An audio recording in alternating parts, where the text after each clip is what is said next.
Здравейте! Едно упражнение от днешен урок. Power chord, трябва да знаем какво е. И свирваме го на 6-та струна, 5-то пракче. Нали, така поставяме пръстите. Хубаво е за по-напредналите да използваме заглушаване, мютинг. Може и без. Ето как звучи. С заглушаване.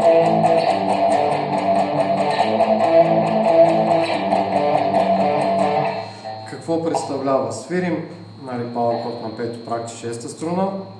Свирим 2 пъти 6-та, 1 път 5-та.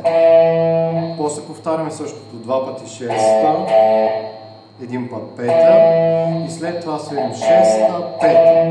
И като цяло се получава. Нали? След това преместваме ръката на трета позиция, което е 6-та струна, 3-то пракче и свирим същото нещо.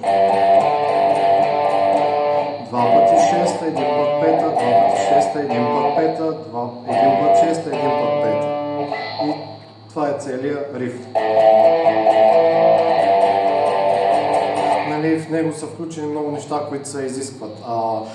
Например, да можем да повдигаме пръстите след изсвирването, за да не звучат заедно двете струни.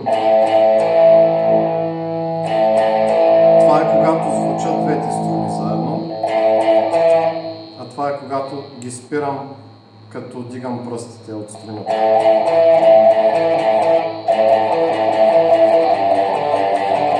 Това пак е трудно за по-напредналите. Другия начин за спиране на струни е чрез заглушаване.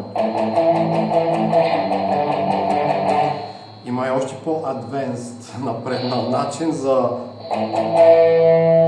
първите две ноти да са мютнати, заглушени, а другата да е open string, нали, не заглушена.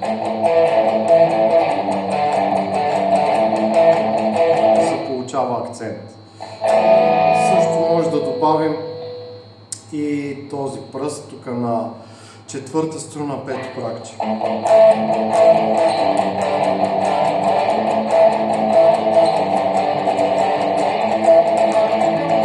И след това, ако добавим и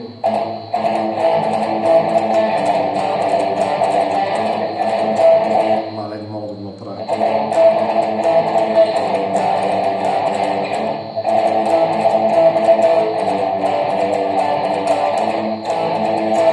Супер, измислих упражнение, което да ме затрудни и мен.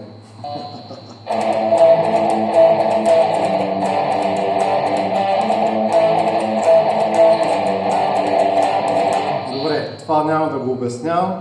Ако някой от учениците ми го гледа, това ще е за домашно с повишена трудност, как го направих това нещо. Знам, че ще има други, които са много добри китаристи, които сигурно ще ми се смеят и за тях ще е лесно, но нищо.